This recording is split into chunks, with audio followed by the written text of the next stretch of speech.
Sebuah pabrik kimia yang berada di kota Cilegon meledak, yang berawal dari adanya kebocoran pipa di salah satu unit bagian produksi.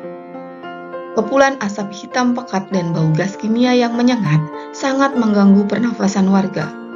Akibatnya, warga yang lokasinya berada tidak jauh dari pabrik kimia tersebut harus mengungsi. Diduga, bahan kimia yang bocor adalah formalin dengan rumus kimia CH2O. Coba kalian bayangkan, jika ledakan seperti itu sering terjadi, maka bagaimana nasib bumi dan makhluk hidup yang ada di dalamnya? Bagaimana keadaan masyarakat dan yang ada di sekitarnya?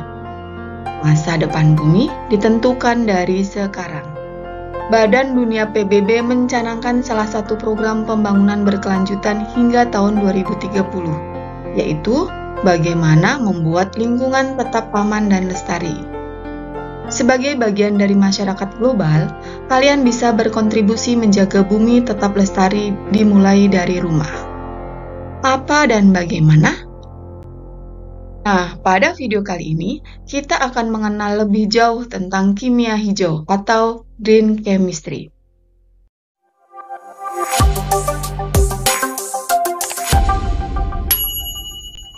Green chemistry atau kimia hijau merupakan pendekatan untuk mengatasi masalah lingkungan, baik itu dari segi bahan kimia yang dihasilkan, proses, ataupun tahap reaksi yang digunakan. Kimia hijau berhubungan dengan bagaimana mendesain produk kimia dan prosesnya untuk mengurangi atau menghilangkan penggunaan bahan-bahan kimia yang berbahaya bagi manusia, hewan, dan lingkungan tempat tinggal kita. Bahaya di sini bisa berupa ledakan fisik, sifat mudah terbakar, karsinogenik, termasuk perubahan iklim global, penipisan lapisan ozon, pencemaran lingkungan lainnya, dan paparan kimia.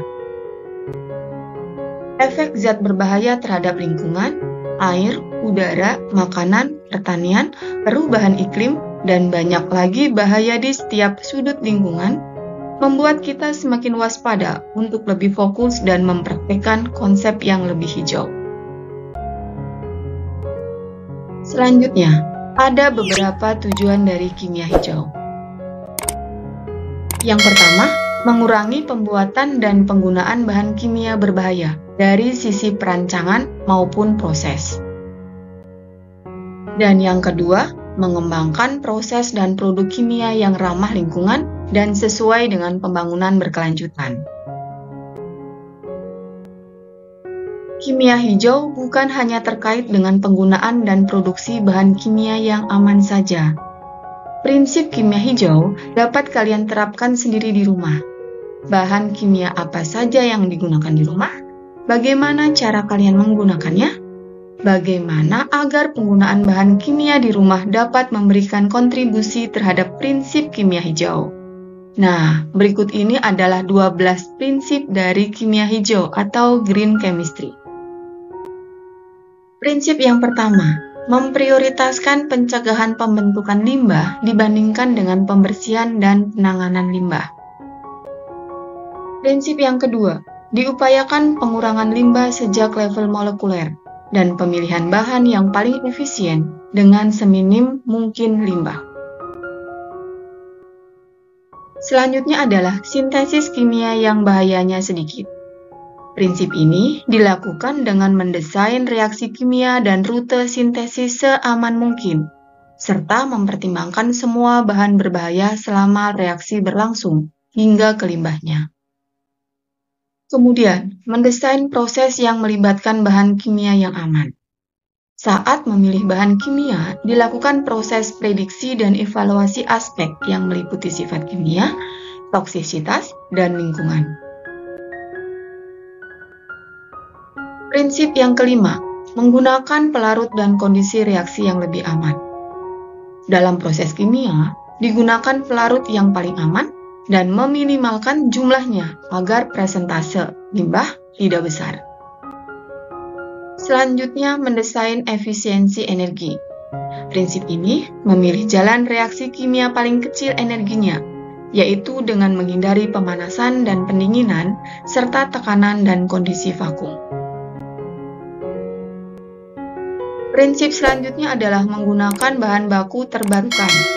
Bahan baku terbarukan cenderung lebih minimal dalam resiko kerusakan lingkungan.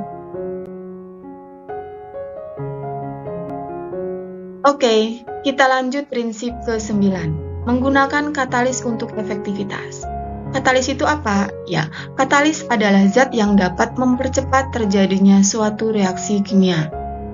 Pemakaian katalis bisa meningkatkan selektivitas serta pengurangan limbah, waktu reaksi, dan energi pada suatu reaksi. Prinsip yang ke-10, mendesain bahan kimia dan produk yang terdegradasi setelah digunakan. Bahan kimia yang dipakai haruslah mudah terurai dan tidak terakumulasi di lingkungan.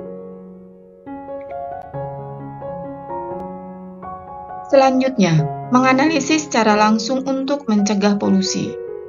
Metode analisis secara real-time dapat mencegah pembentukan bahan berbahaya untuk lingkungan. Terakhir, prinsip yang ke-12, mencegah potensi kecelakaan. Pemilihan bahan kimia yang dipakai untuk reaksi kimia harus sesuai dengan prosedur untuk menghindari kecelakaan. Alhamdulillah selesai sudah pembelajaran kita kali ini. Dan dari sini, kita bisa lebih paham bahwa kimia hijau sangat penting bagi kehidupan manusia. Sebab, selain mampu memberikan perlindungan pada lingkungan dan kesehatan manusia, juga bersifat ekonomis. Terima kasih, semoga bermanfaat, tetap semangat, sehat selalu. Wassalamualaikum warahmatullahi wabarakatuh.